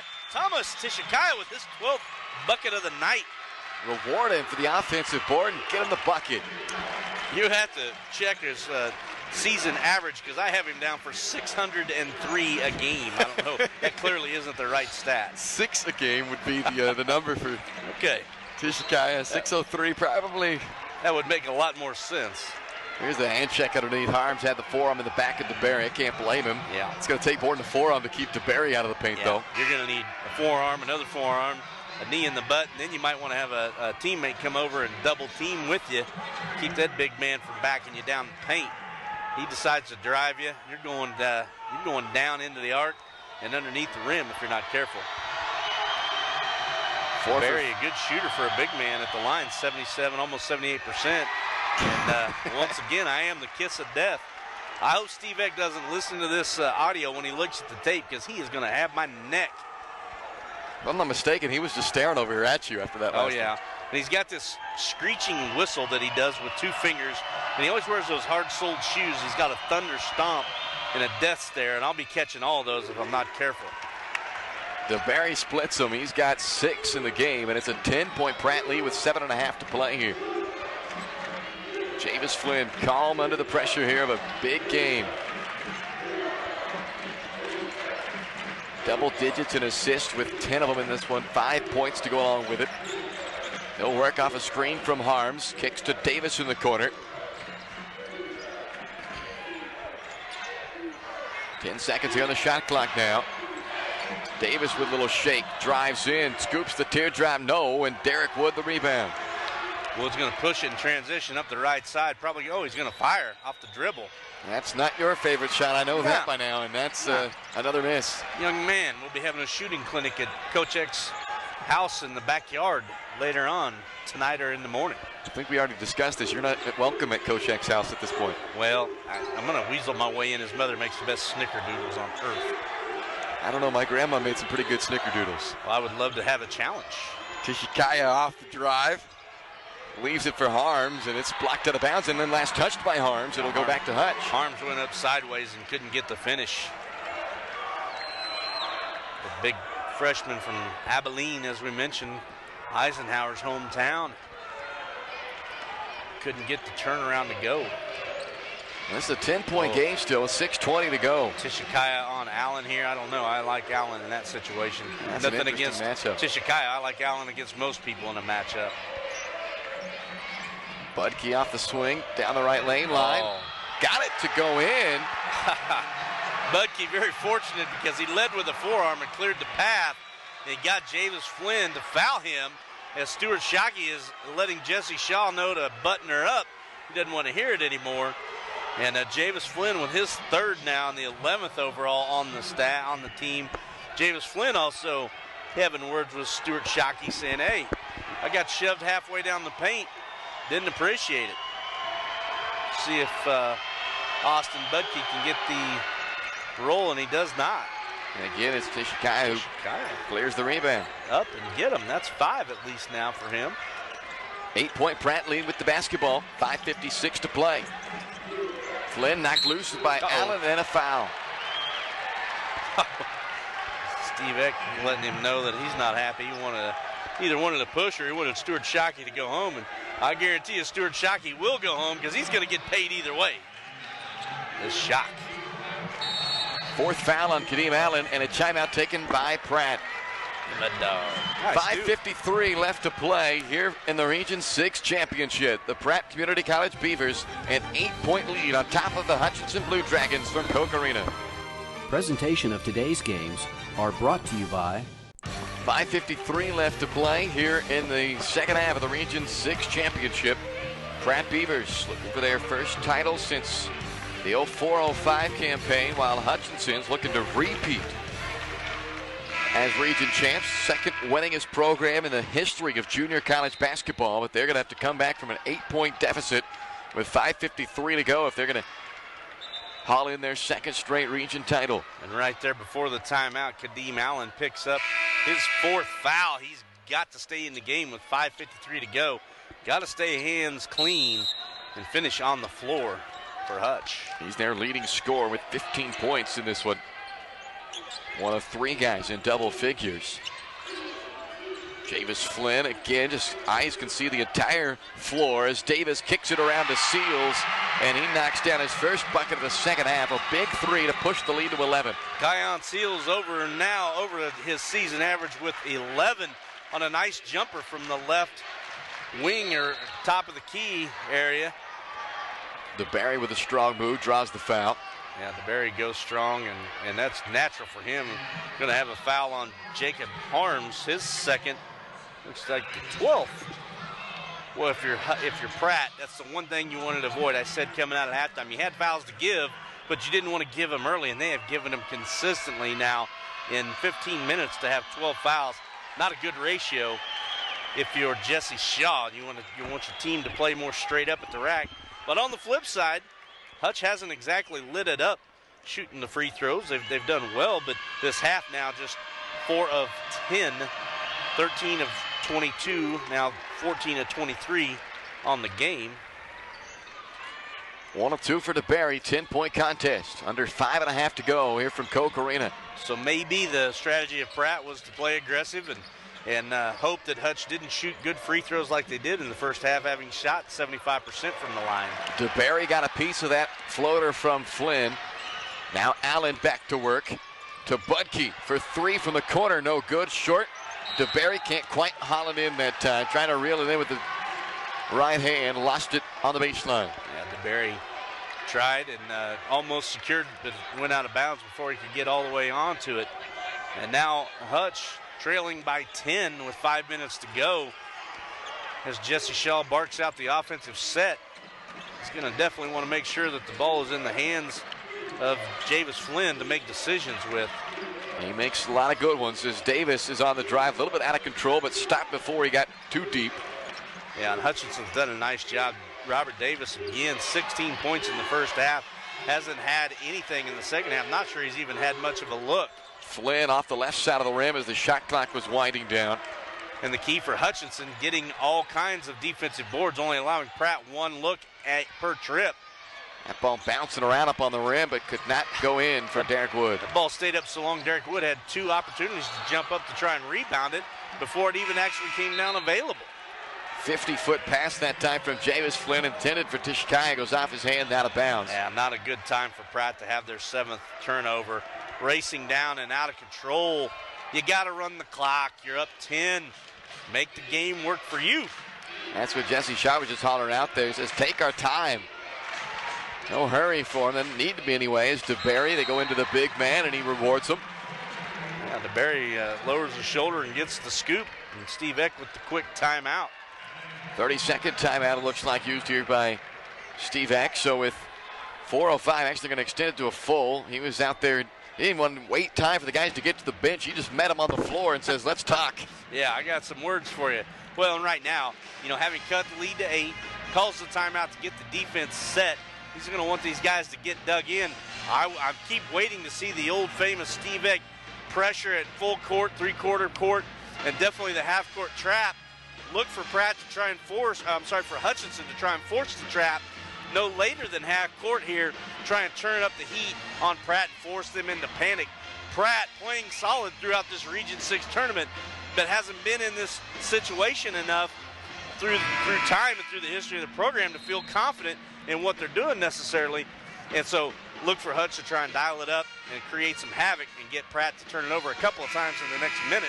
We'll see what becomes of it. Javis Flynn's got to be smooth and take care of the basketball at the point. He's just got to stay calm and run it.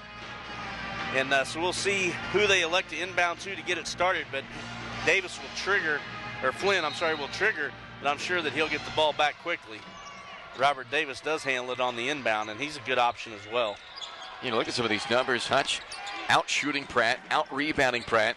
Beavers shooting just 57% at the free throw line. And all those numbers don't necessarily add up to an 8-point lead for the Beavers, but yet 9 3-pointers. They're outscoring them by 12 on 3-pointers, and Tishikaya tried to add 3 more to it, but couldn't come up with the bucket, and DeBerry clears it for Hutch. Tishikaya tried to throw a dagger. Allen on the other end keeps this thing rolling for Hutchinson. Just like that, Kadeem Allen, just his 6th point of the half, 17 overall on the game. Still 9 points under his season average. It seems like Kadeem Allen has filled up the scoreboard over here for us. 67-61 with 3:20 left to play here in the second half. Kadeem Allen sure is smooth when he goes to the basket and elevates, isn't he? He finishes very well. Good body control. He's always in balance whenever he's up at the rim. Yeah. Unlike that one there by Flynn, but a follow. Oh, it spins in and out. Tishikaya in disbelief that ball didn't go down. And I'm right there with you, big man. Holy moly. Big pile up in the paint. There's a foul called. Now the question is that bucket from Kadeem Allen going to count? The initial crash here where Stuart Shockey is pointing at was off ball and was before anything happened at the basket. I don't know if they're going to count it. That's right. No shot. That's right, because that initial crash happened well before the shot went up.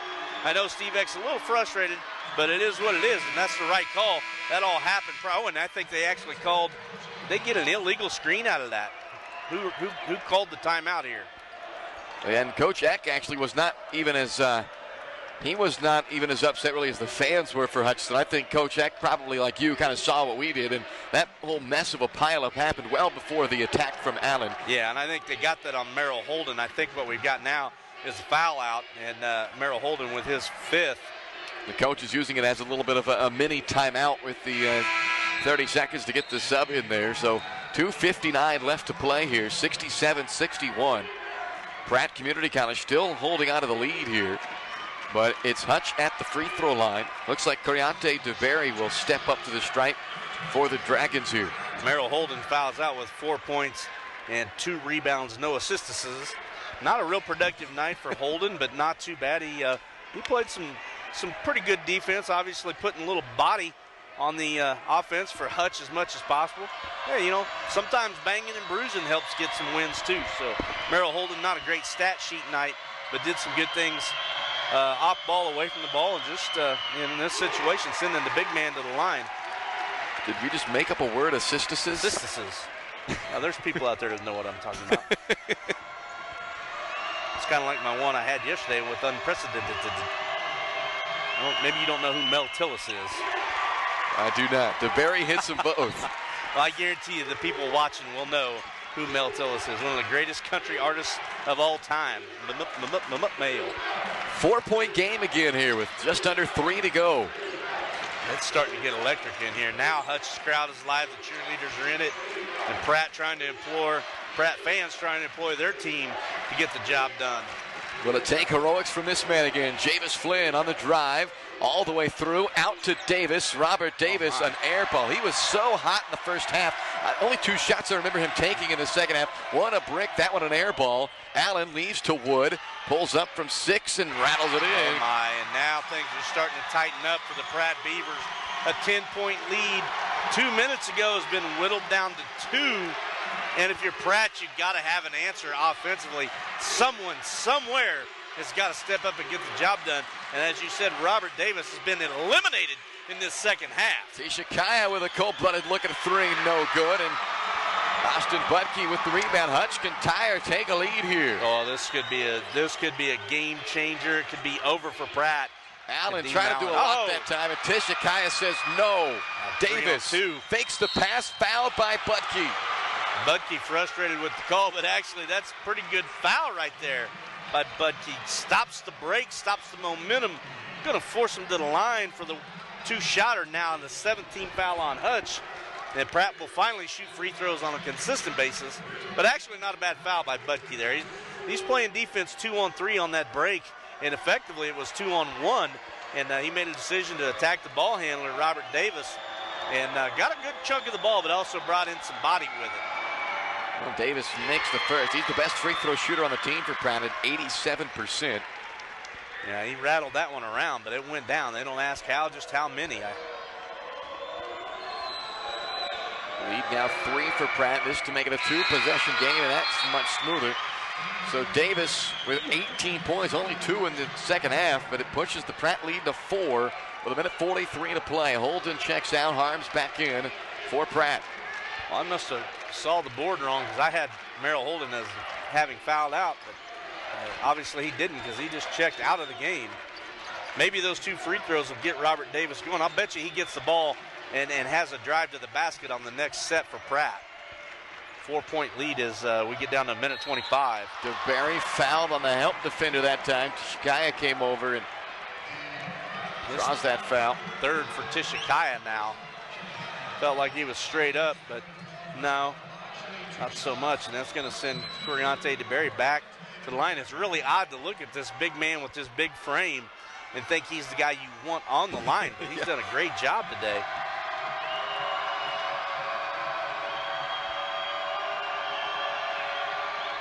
That's a miss, though, by DeBerry. He was 7 of 9 prior to that one. Well, what is it with me? Tell you what, the next time a guy gets fouled, you're going to handle all the statistical analysis, the breakdown of the free throw shooters, their touch, their follow through, how they dribble, how they stand, if their shirt's tucked in or not at the line. You got it all from here on out on the free throws. Which DeBerry's is not in the back. I'm killing these kids. I feel terrible. Got that one. DeBerry for his 12th. 1 possession game here with 1:20 to play from Koch Arena in Wichita. The Region 6 championship on the line here in a trip to the national tournament in Hutchinson. After Pratt, you're up 3. You got to think in terms of 3 baskets in the next minute. You got to have 3 baskets if you're Jesse Shaw. He's going to get a timeout. I think he's going to take the big one here. I think he's going to take a 60. He's got 2 30s. Yeah, he takes 30. So he likes to go that route. Well, we talked about it in the women's championship game that an at-large bid was very likely for whoever did not win that game. In this situation, that's not the case, I would think, with these 2 teams here. Neither of them nationally ranked. The chances you get in an at-large selection then slim to none. Yeah. So these teams definitely need this victory if they want to continue their season on to the national tournament. Yeah, Hutchinson spent time ranked high in the polls. I believe they actually got to number 1 sometime December, maybe even January, but then got hit with a rash of injuries and all of a sudden went on a backslide. It wasn't from bad play. It was just too many key players getting hurt and slowed down, so they went backwards and fell out. And you're right. Whoever wins this is going to be the lone representative out of Region 6. I was talking about it before the timeout. Pratt needs to think in terms of 3 baskets, at least 6 points to be able to force good things and to hold on and win this game. Up 3 right now. You've got to force that to have at least a 3, if not a 4-possession game that Hutchinson would then have to match up with over the course of the next minute. Davis, that's a 3 for the wing, and that's a shot that I don't know. I mean, they drew that up maybe at the break, but that's definitely a dagger type of a shot that they attempted, and instead it's a miss and layup attempted for free throws on the other end. And another foul by Pratt. That one's on Merrill Holden, and officially that is 5 on him. That's going to do it. Just way too many fouls for Pratt this half. 15. They only committed 8 in the first half. 15 fouls, and again, I haven't seen one that I would question against the Beavers. There's just been way too many fouls. How much of those fouls have been the defensive side for Pratt not defending properly, or how much of it has it been the aggressiveness of Hutchinson making that contact and attacking the bucket? Absolutely both. I mean, I take nothing away from Hutchinson's willingness to attack the basket. That's what's created it. And they just, Pratt has challenged virtually every shot, whether they needed to or not. Sometimes holding your ground and just giving in is a good thing. At this point, it's been a constant trip to the line for Hutchinson. They have attempted 15 free throws in this second half. They cooled off a little bit now, only have made 8 of the 15, but earlier they were firing well from the stripe. They were 9 of 12 at the half, so Hutch cooled off, and maybe that's helped Pratt a little bit, but the biggest factor is there's just been too many opportunities for Hutchinson to score with the clock stopped if you're Pratt. Now, Kadeem Allen cannot capitalize on the first one here in a 3-point game with 48.6 seconds left. That was on Kadeem, because I didn't say anything about how he's been shooting. I only talked about the team in general. Allen's second free throw with the Pratt crowd roaring in the background. Missed. Scheiber the rebound, and now I start thinking about a foul potentially here. Down by 3. Scheiber To Seals, over to Davis. Oh, my. If he'd I have pulled thought that he out, was he going to crawled pull over it. this table. Jesse Shaw might have reached out to block that. I don't know if you can have a technical foul for blocking your own team shot as a coach, but might have could have been. Nathan Jackson gives the foul here, and Javis Flynn will go to the line with 32.9 seconds left. A chance to make this a two-possession game again. And earlier, with a minute to go and the timeout by Pratt, I talked about the need for a three-basket mentality. They had the three-point lead at the time. You figure that puts you at making, at worst-case scenario, that makes the Hutch Blue Dragons have to score 9 points at least to catch you from a minute under, and that's a big thing. This is the first opportunity to try and extend that, and you know, whether it's free throws, 2 of them, or you get a basket, they all count the same when you get 2 points out of it. A 6-point mentality at a minimum for Pratt from under a minute to go. Javis Flynn was the hero in the semifinal victory at the buzzer from half court. Now a chance at the free throw line here to be a bit of a hero for his Pratt Beavers as well as he makes them both. 5-point game, 32.9 seconds left. Hutch trailing. Kadeem Allen picks it up at half court, feeds Wood. Three-pointer from the wing, no good, too strong. Long rebound. Flynn diving over the table. Oh my! Takes out his assistant coach there on the way over. Mark Matthew is knocked to the floor behind him. What a hustle play by Javis Flynn. He went full tilt from midcourt, never slowed down, trying to save the basketball and save the game for his Beaver squad. He's rung up hurt right now, but it's going to be worth it if they can hang on and win this thing. And I apologize, I said his bench. That was actually the Hutchinson bench. You see Flynn, look at the effort. Wow. And he threw it off to Barry out of bounds to Pratt basketball. That was... Well, that poor kid on the bench. That was one of the managers had to wear for it. Hutchinson. One of the managers for Hutch. Couldn't find the basketball. There's Gatorade all over the joint. Manager, hey, I'll tell you what, I'll give the manager this. He never flinched and he had his feet set. Look at that student section for Pratt.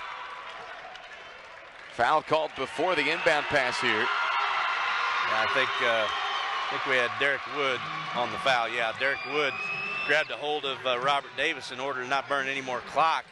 Still, again, only the 9th team foul, so another 1-and-1 opportunity coming up here for Robert Davis. And I'll turn it over to my broadcast partner to take care of the free throws. Staying out of it. Bryce. Robert Davis, 2 for 2 in the ball game at the line. Both of them came here in the second half. Jesse May, Jacob Harms both check in here for the Beavers. The way they're shooting right now, they shouldn't call them free throws. They ought to just call them throws. 26 seconds left here. Davis got the first. Boy, what a fine time for Davis to get hot at the free throw line, no less. In the last trip, he made 2, now 3 in a row. Halfway to that magical 6-point, 3-basket mentality I was talking about with a minute to go. There's the 4th. 20 now for Robert Davis. Allen with it for Hutch. They're down 7 now with 24 seconds to play. All the way to the hoop. Missed the finger roll. Out of bounds off of Harms, they'll say. So Hutchinson keeps it with 20.6 to go now. Boy, you know it's not your night for Hutch when Kadeem Allen gets that look at the basket and doesn't finish it. Wood with a big three-pointer off the inbound there. 16 for Wood now. He just eclipsed his season average of nearly 14. Big basket. And Steve Eck rings up a timeout, and he's going to take the full one. I'm showing him as having 2 left for Hutchinson.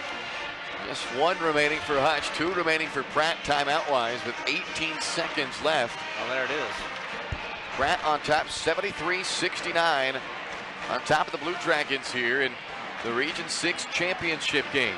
The Hutch women have punched their ticket to the national tournament with a Region 6 championship. The men were trying to make it a clean sweep of Region 6 this year.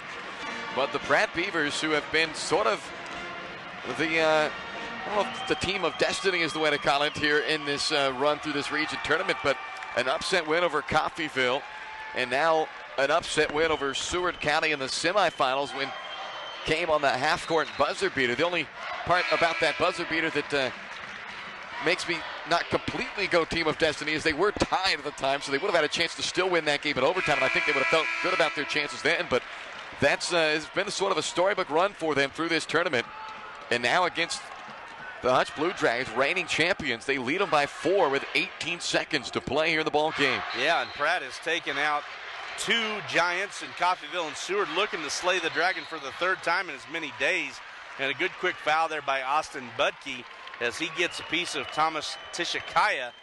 And Budke with the quick foul before the clock can even get started. Picks up his 4th, but it's of no consequence at this point with 18 seconds to go. The 10th team foul now on Hutch, and will be shooting 2. And a really good foul for Tishikaya. He's only a 53% shooter, so if the guy's out there that you could foul, I think he's the best one to foul if you're Hutch. Yeah, absolutely. 2 shots for him here. The first one is no good, and that's what the percentages say here. That's his first attempt of the ball game, and this is keeping the door open a bit here for Hutchinson. Yeah, there's definitely oxygen in the tank for Hutchinson and Steve Eck, but down 4, they've got to convert quickly. They'll probably look to get a quick 3 going.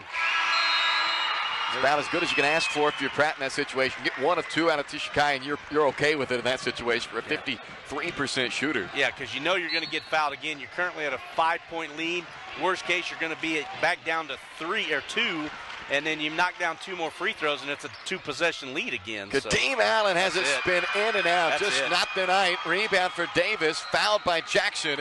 8.3 to play. A 5-point game, and Jackson can all but end it here at the free throw line. And the Pratt crowd mostly consists of students and baseball players going crazy right now, getting ready to celebrate. What a great, great rebound and opportunity, and most likely going to hang on and win here for Pratt. It's going to take a miracle for Hutch as Robert Davis goes. If he drains these 2 and extends it out to 7, it's a 3-possession game with 8 seconds to go and only 1 timeout. Let's turn out the lights and say goodnight to Irene. I won't ask who Irene is as Davis makes the free throw. Oh, God, you live in Colby, right? There's got to be classic country stations out there. What's KXXX play? Classic country. Okay, well, hello. My goodness. Well, you got to get in the vault out there. Well, what's the sales guy's name over there in Colby? You realize how old I am, right? Yeah. Davis makes both of them, and the celebration is on for the Pratt Beavers here as Kadeem Allen tosses to Derek Wood. 4 seconds left. Wood, a desperation 3 into the hands of Tishikaya. Start dancing, Pratt Beavers. They're headed to the national tournament for the first time since 2004 and 2005, but a foul is going to put a bit of a hold on it. Athletic Director Kurt McAfee going bananas. He's lighting into that student section. Trust me, he wants to be the guy leading the charge. That's probably what he's most mad about. He didn't want to take any chance of this student section pouring onto the court, even though it's a 7-point lead.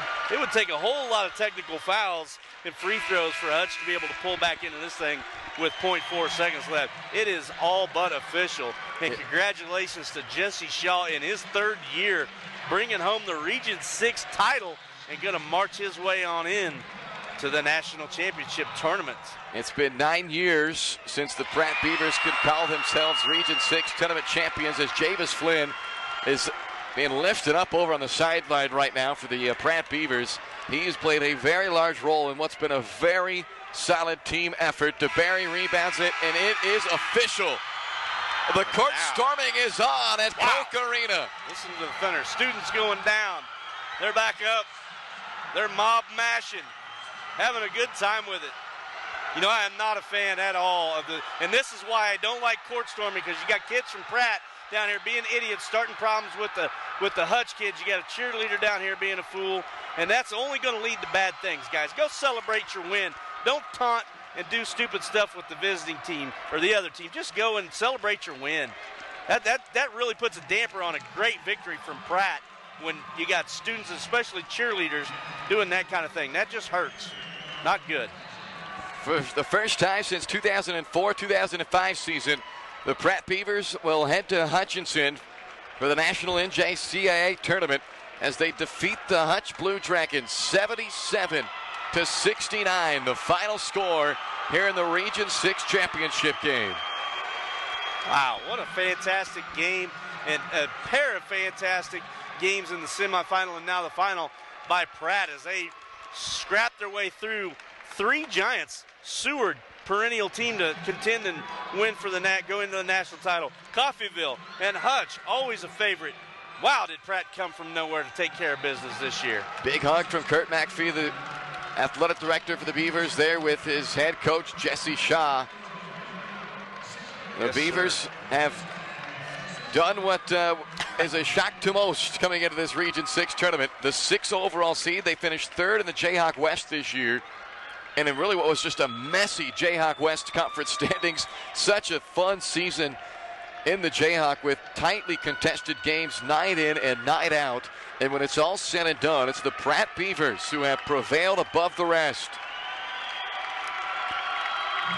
What a great shot there by our camera crew. Getting a good look at Pratt. You see there, Javis Flynn just really taking it all in, and good for him. 77-69, the final here from Koch Arena. Javis Flynn, 11 assists in this game, only had 7 points, but he is the orchestrator of this offense and the guy that just really runs the show for this team, and very deserving of what I believe should be, in my opinion, probably the player of this team, the MVP for this team. We'll see what the official word is on that, but he obviously has the half-court game winner. That has a lot to do with it, but the way he conducted this offense. Oh, his steady play. I mean, he orchestrated everything. 11 assists today, only 7 points, but so what? He did a great job running the show, creating 11 opportunities for teammates to finish and score. And good for him. What an outstanding night. 35 assists in 4 ball games here at the national or the regional tournament for Javis Flynn. 22 points from Robert Davis to lead the way in this win. Thomas Tishikaya added a double-double with 14 points, 10 rebounds. Absolutely. You know, I called that kid out a few times, and I want to tip my hat to Thomas Tishikaya. He had some ugly stretches in the first half, but he really battled his rear end off and stayed in the game and finished with 14 and 10. They've got the ladder out there for a net cutting to come up here for the Beavers in this one, as Hutchinson has 4 guys in double figures in this ball game here, Greg. Yeah. 17 by Kadeem Allen, 16 from Derek Wood, 12 from DeBerry, 12 from Jackson, double-double, 12 and 16 out of Kuriate DeBerry. And in the end, they fall to the Pratt Beavers. Pratt is headed to the national tournament. 77-69, the final from Koch Arena. Pratt over Hutchinson for the Region 6 championship.